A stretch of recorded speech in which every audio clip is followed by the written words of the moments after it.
Hai semuanya, kembali lagi di channel aku ARS. Nah, di segmen baru ini kita akan mencoba membahas kasus-kasus menarik, kasus-kasus yang beramai diperbincangkan di media sosial.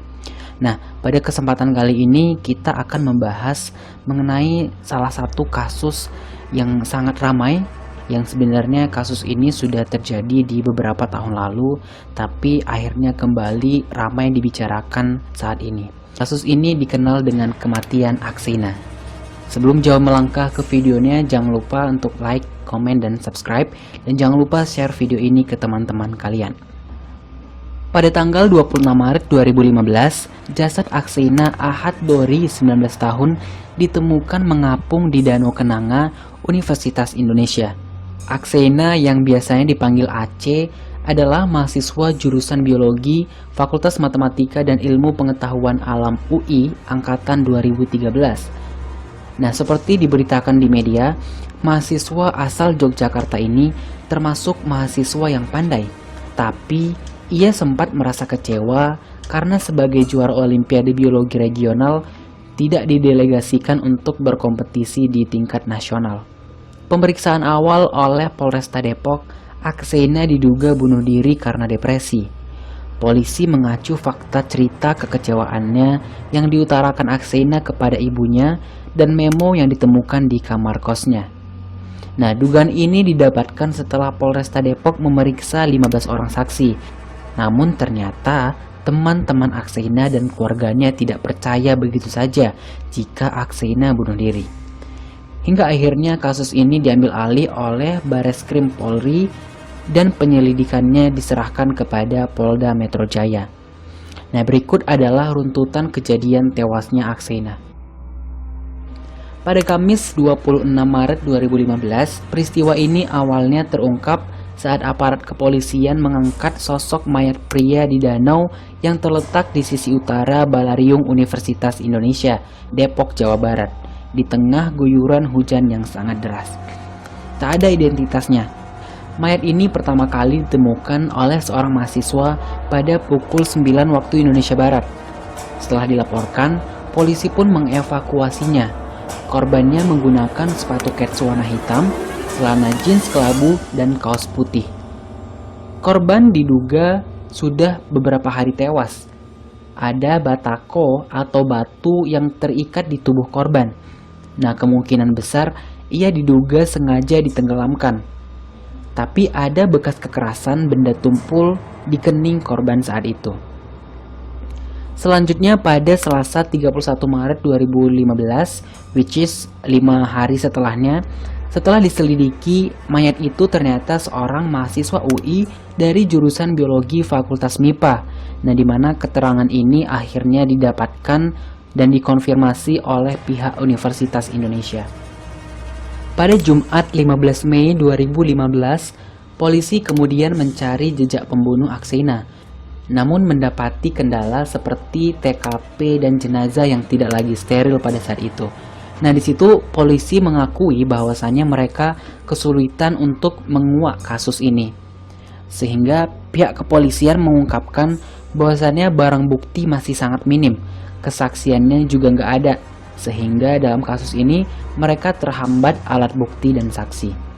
Setelah jumlah saksi telah dimintai keterangan polisi, akhirnya pun polisi menindaklanjuti surat wasiat yang ditemukan teman Aksena. Nah, pesan ini ditulis di secari kertas di kamar kosnya bertulisan dengan bahasa Inggris. Lebih kurang artinya seperti ini: "Saya tidak akan kembali. Tolong jangan mencari keberadaan saya dan saya meminta maaf untuk semuanya selamanya." Pada Jumat 30 September 2016, nah ini kasusnya sudah sekitar setahun lebih, Polda Metro Jaya belum juga dapat mengungkap kasus kematian Aksena ini. Nah, keluarganya telah lama menunggu dan tidak dapat kejelasan soal kematian anaknya. Mereka berjanji bahwasannya pihaknya akan terus mengusut kasus ini. Pada hari Rabu 21 Juni 2017, waktu terus berlalu, di mana 2 tahun setelah kasus ini ditemukan, pembunuhan Aksena juga tidak dapat terungkap. Nah, kembali lagi pihak kepolisian mengakui bahwasannya pihak mereka terkendala dalam mengungkap misteri pembunuhan tersebut. Nah, minimnya saksi dan petunjuk serta tidak adanya CCTV di sekitar lokasi juga menyulitkan polisi untuk mencari pelakunya. Nah, pihak polisi menyampaikan bahwasannya belum terungkapnya kasus pembunuhan Aksena ini menjadi PR besar yang harus dituntaskan oleh pihak kepolisian di kemudian hari. Bahkan sempat memastikan bahwasannya pihaknya tidak akan berhenti begitu saja. Polisi terus menyelidiki dan menggali terus informasi terkait kasus-kasus tersebut. Setelah bertahun-tahun, akhirnya pada hari Senin 3 Februari 2020 kemarin, babak baru dari kasus kematian Aksena dimulai kembali. Pihak kepolisian melakukan olah tempat kejadian perkara atau melakukan olah TKP secara ulang terkait kasus tewasnya mahasiswa UI ini. Nah, polisi masih melakukan upaya penyelidikan. Mereka juga mengatakan bahwasannya sejauh ini sudah ada 28 orang saksi yang diperiksa oleh tim penyidik. Dari hasil gelar perkara, kesimpulan Polresta Depok yang sebelumnya menyatakan bahwasannya Aksena bunuh diri karena depresi akhirnya dapat dibantah dengan beberapa fakta dan kejanggalan yang akan kita bahas. Nah, yang pertama, tas berisi batu seberat 14 kg. Pada 26 Maret 2015, Aksena ditemukan tewas dan tak bernyawa di Danau Kenanga. Ia tenggelam di danau dengan 14 kg batu yang terisi di dalam tas ranselnya. Nah, Aksena membawa tas yang diisi batu tanpa diikat kuat ke tubuhnya. Nah, dari pernyataan itu, bila melakukan bunuh diri, maka ia akan berpotensi untuk melepaskan diri dari tas berisi batu itu. Lain halnya apabila ia sudah tewas terlebih dahulu baru ditenggelamkan. Namun setelah diselidiki, akhirnya ada ditemukan air yang cukup banyak di paru-paru Aksena. Nah, kemudian akhirnya polisi menduga bahwasanya ia masih hidup saat ditenggelamkan. Ia masih bernafas sehingga air danau masuk ke paru-parunya. Yang kedua, surat wasiat diduga ditulis oleh orang yang berbeda. Kejanggalan juga ditemukan pada tulisan tangan yang ditinggalkan untuk berpamitan. Ayah Aksena mengaku bahwasannya ia mendapatkan surat wasiat dari putranya melalui seseorang. Grafolog American Handwriting Analysis Foundation, Deborah Dewi, menemukan bahwasannya tulisan di dalam surat wasiat yang didapati oleh ayah Aksena ini digoreskan oleh dua orang yang berbeda.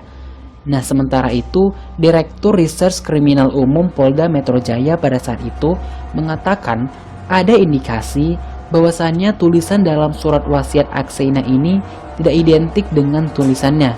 Nah, maka dari itu ada kemungkinan bahwasannya surat tersebut sengaja dibuat sebagai alibi si pelaku. Ketiga, luka yang tak wajar di wajah. Polisi juga menemukan bahwasannya ada luka yang tidak wajar di wajah Aksena, di mana luka yang ditemukan di wajah Aksena merupakan luka fisik. Nah, secara logika, seharusnya luka itu tidak ada apabila Aksena melakukan bunuh diri.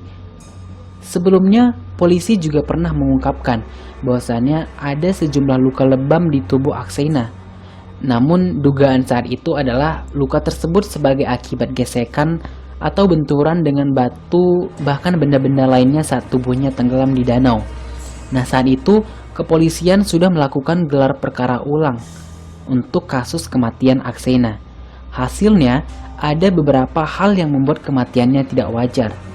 Dari hasil gelar ulang, polisi menduga mati tidak wajar tersebut bukan karena bunuh diri. Yang keempat adalah robekan di sepatu. Nah, saat dilakukan investigasi, ada pula temuan tak wajar lain, yakni adanya robekan di sepatu Aksena. Dalam keadaan tak sadar, Aksena diduga diseret dan ditenggelamkan. Ia diduga pingsan, diperkirakan setelah mendapat pukulan yang terlihat dari luka lebam di telinga, kepala, dan luka sobek di bibirnya. 6 batu bata seberat 14 kg ditemukan dalam tasnya, sedangkan danau itu kedalamannya hanya 1,7 meter saja. Nah, tentunya hal ini sangat menimbulkan kejanggalan ya. 5. Sejumlah orang diduga masuk ke kamar kos Aksena. Pada 26 Maret 2015 pagi, saat jenazah Aksena ditemukan, Pihak UI dan kepolisian setempat menduga Aksena menjadi korban bunuh diri. Nah, karena mulanya dianggap bunuh diri, maka danau tempat Aksena ditemukan pun dibersihkan. Namun, belakangan ini diketahui bahwasanya ada sejumlah orang yang masuk ke kamar kos Aksena setelah identitas korban diketahui.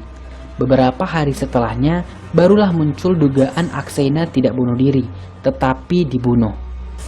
Berbagai kejanggalan yang diketahui mungkin adalah sebuah pertanda. Namun hingga kini, kasus yang menimpa Aksena itu masih menjadi tanda tanya yang sangat besar. Yang jelas, Aksena terus menjadi salah satu PR bagi pihak kepolisian untuk kemudian dapat mengakhiri dan menyimpulkan kasus ini dengan sebaik-baiknya. Bagaimana menurut kalian? Apakah Aksena ini hanya sekedar depresi lalu bunuh diri? Atau kalian lebih percaya bahwasanya ia dibunuh oleh orang-orang jahat lalu kemudian mengcovernya sehingga kasus Aksena ini terlihat sebagai kasus bunuh diri? What do you think? Silahkan berikan komentar kalian di kolom komentar. Sampai jumpa di video selanjutnya.